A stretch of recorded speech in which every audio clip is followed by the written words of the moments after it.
ನಮ್ಮ ನಿಮ್ಮೆಲ್ಲರಿಗೂ ಸ್ಫೂರ್ತಿದಾಯಕರು ಸ್ವಾತಂತ್ರ್ಯ ಹೋರಾಟಗಾರ್ತಿಯರು ಆಗಿರ್ತಕ್ಕಂಥ ನಮ್ಮ ವಂಶಜರ ಎನ್ನುವುದಕ್ಕೆ ಹೆಮ್ಮೆ ಕೊಡುವಂತಹ ಕಿತ್ತೂರಾಣಿ ಚೆನ್ನಮ್ಮರನ್ನು ಕೂಡ ನನ್ನ ಹೃದಯ ಮಂದಿರದಲ್ಲಿ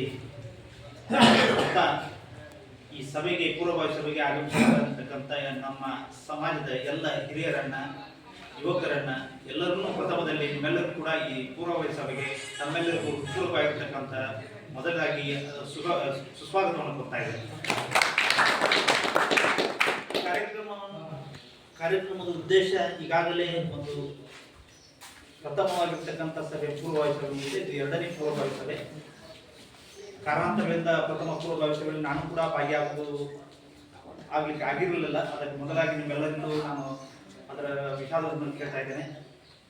ತದನಂತರ ಈಗ ಯಾವ ರೀತಿಯಾಗಿ ನಾವು ಏನಂದ್ರೆ ಇವತ್ತು ನಮ್ಮೂರಿನ ಪ್ರತಿಶತ ನನ್ನ ಪ್ರತಿಶತ ಪ್ರಕಾರ ನಮ್ಮೂರಿನ ಒಟ್ಟು ಸಮಾಜದ 60% ಹೆಚ್ಚು ನಮ್ಮ ವಂಶಜರನ್ನು ನನ್ನ ಒಂದು ಅಭಿಪ್ರಾಯ 60% ಹೆಚ್ಚು. ಅದು ಇಲ್ಲಲ್ಲ, ನಾನು ಒಂದೆರಡು ಸಾರಿ ಗದಗ್ನಲ್ಲಿ ಕೂಡ ಏನಾಗಿದೆ ಅಂದ್ರೆ ಒಂದು ಪಂಚಮಸಾಲಿ ಸೊಸೈಟಿ ಅಲ್ಲಿ ನಾನು ಒಂದು ಭೇಟಿ ಕೊಟ್ಟಾಗ ನಮ್ಮೂರು ಸೂಡಿ ಅಂದ್ಕೊಳ್ಳೇನೋ ಅವರೇ ಹೇಳಿದ್ರು, ನಿಮ್ಮ ಸೂಡಿ ಏನಂದ್ರೆ ನಮ್ಮ ಗದಗ ದಿನಗಳಿಗೆ ಏನಪ್ಪಾ ಅಂದ್ರೆ ಒಂದು ಊರೊಳಗೆ ನಮ್ಮ ಸಮಾಜ ಹೆಚ್ಚಿನಂತಕ್ಕಿರ್ತಕ್ಕಂಥ ಒಂದು ಯಾವ್ದಾದ್ರು ಗ್ರಾಮ ಇದ್ರೆ ಅದು ಸೂಡಿ ಗ್ರಾಮ. ಅಲ್ಲಿ ಏನದಂದ್ರೆ ಇದೊಂದು ಬಹಳ ದೊಡ್ಡದಾಗಿರ್ತಕ್ಕಂಥ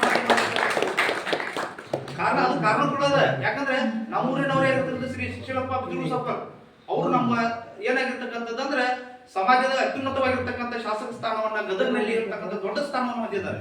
ಅಂತಹ ಮಹಾನ್ ಇವರು ಕೂಡ ಕೊಟ್ಟಿರ್ತಕ್ಕಂಥ ನಮ್ಮ ಸಮಾಜ ಇವತ್ತೇನಾಗ್ಬಿಟ್ಟದಂದ್ರೆ ಒಂದಷ್ಟು ಎಲ್ಲೋ ಹಾದಿ ತಪ್ಪಿದ ಒಂದು ಟ್ರೈನ್ ಹಂಗೆ ಆಗ್ಬಿಟ್ಟದ. ನನ್ನ ಅಂದಾಜು, ದಯವಿಟ್ಟು ಯಾರು ಅಡಗ ಭಾವಿಸ್ಬಾರ್ದು.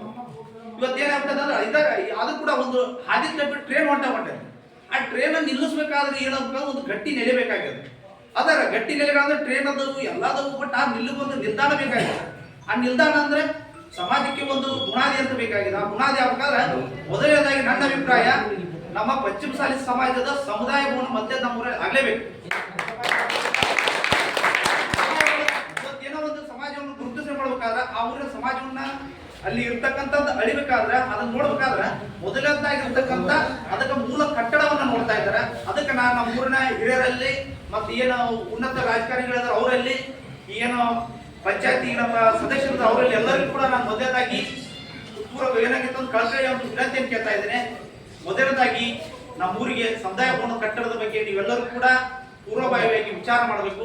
ಅದಕ್ಕೆ ಏನು ಕಾಯ್ದೆ ಇರ್ತದೆ ಅದನ್ನೆಲ್ಲ ನೀವೆಲ್ಲ ಕೈಗೊಳ್ಬೇಕು. ಆ ಮುಖಾಂತರ ಈ ಸಮಾಜವನ್ನ ಮುಂದುವರಿಸಲಿಕ್ಕೆ ನೀವೆಲ್ಲರೂ ಕೂಡ ಅನ್ಯಾಯ ಹೇಳಿ ನನ್ನ ಮಾತುಗಳನ್ನ ಮುಗಿಸ್ತಾ ಇದ್ದೇನೆ.